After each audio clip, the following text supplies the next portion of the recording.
Halo, assalamualaikum. Balik lagi bareng aku Ria. Gimana nih kabar teman-teman semuanya? Sehat-sehat selalu ya. Nah, baik, di episode malam ini aku mau coba sharing 4 hal yang sebaiknya ditinggalkan agar hati tenang, keuangan aman.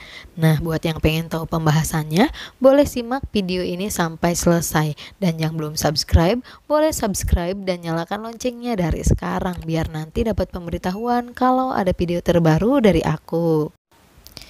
Nah, baik, langsung aja yang pertama, hal yang sebaiknya ditinggalkan agar hati tenang, keuangan aman, yaitu target yang terlalu banyak. Nah, punya target itu bagus ya, bisa jadi motivasi. Tapi kalau kebanyakan target, itu bisa ngebuat kita nggak fokus. Kadang ngebuat kita tertekan juga karena yaitu targetnya terlalu banyak. Mungkin teman-teman di sini merasa bersemangat ya menentukan target ini, iya untuk di awal. Tapi biasanya kalau terlalu banyak target itu ngebuat tertekan dan malah cenderung gagal di prosesnya. Karena apa? Yaitu terlalu melebihi batas kemampuan. Nah, makanya ayo mulai dari sekarang agar hati tenang, tinggalkan hal-hal yang bisa ngebuat kita merasa tertekan. Yaitu apa? Target yang terlalu banyak. Target tuh nggak usah terlalu banyak, yang penting target tersebut itu bisa memberikan manfaat lebih untuk kita dan kita fokus pada satu target tersebut. Nanti kalau sudah tercapai silahkan tentukan lagi target yang lain. Jadi pelan-pelan, satu persatu, step by step ya, kita akan lebih fokus dan lebih nyaman untuk menjalaninya. Kemudian yang kedua, hal yang sebaiknya ditinggalkan agar hati tenang, keuangan aman, yaitu rasa putus asa. Tinggalkan jauh-jauh rasa putus asa, rasa kecewa, rasa penyesalan. Karena apa? Itu sangat enggak penting.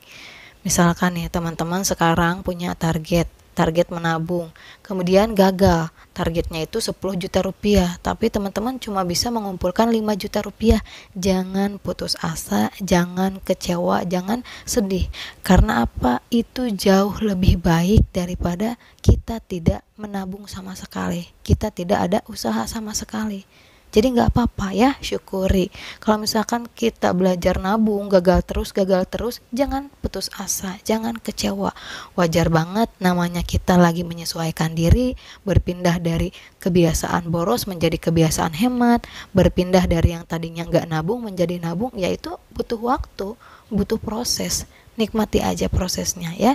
Jangan merasa semua yang sudah dilakukan, usaha yang dilakukan itu sia-sia. Nggak ada yang sia-sia teman-teman. Karena apa? Setiap proses yang udah kita jalani, setiap usaha yang udah kita jalani pasti akan memberikan hasil, meskipun hasilnya tidak sesuai dengan apa yang kita targetkan, apa yang kita harapkan. Ria percuma udah hemat ini itu juga, uang tetap aja habis, gak pernah bisa nabung. Gak apa-apa ya, daripada teman-teman nggak berusaha untuk berhemat, mungkin lebih parah lagi, uang bukan cuma habis tapi malah kurang gitu loh.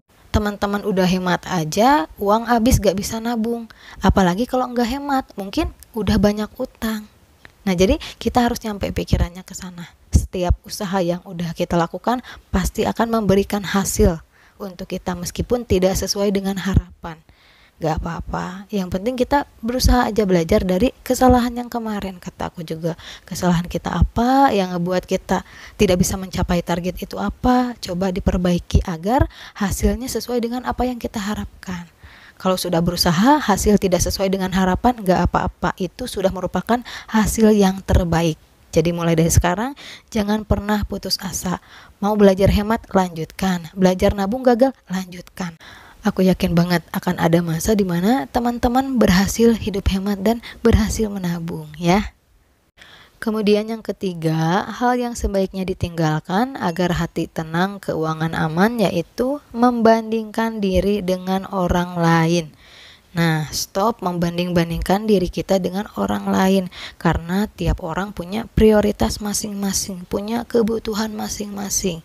Yang menjadi kebutuhan mereka belum tentu menjadi kebutuhan kita. Misalkan ada tetangga yang beli kendaraan baru, nah kita nggak usah ikut-ikutan atau membanding-bandingkan, karena bisa jadi itu merupakan kebutuhan dia.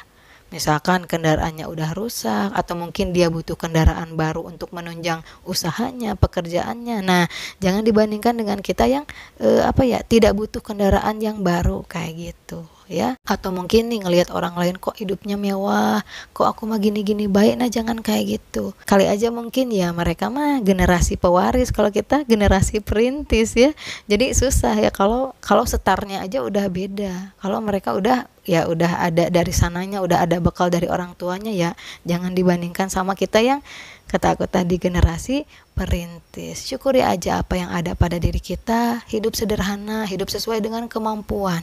Penuhi apa yang memang kita butuhkan, bukan apa yang kita inginkan. Berusaha menjadi lebih baik dari diri kita yang sebelumnya, bukan dari orang lain. Karena orang lain jangan jadikan sebagai patokan ya. Kemudian yang keempat, hal yang sebaiknya ditinggalkan agar hati tenang, keuangan aman, yaitu lingkungan yang memberikan dampak negatif. Nah, jangan segan untuk tarik diri dari lingkungan yang memberikan dampak negatif, dampak buruk ya.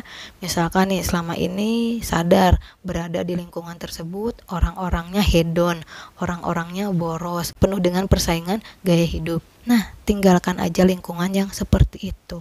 Karena apa, itu bukan lingkungan yang sehat, itu nggak baik untuk diri teman-teman ya. Nggak apa-apa, batasi aja dengan lingkungan yang seperti itu. Bukan berarti kita pilih-pilih dalam berteman, tapi ya kalau memberikan dampak buruk untuk apa? Mendingan kita cari lingkungan yang sefrekuensi sama kita, yang ngebuat kita lebih tenang, lebih nyaman, tidak penuh dengan persaingan gaya hidup ya.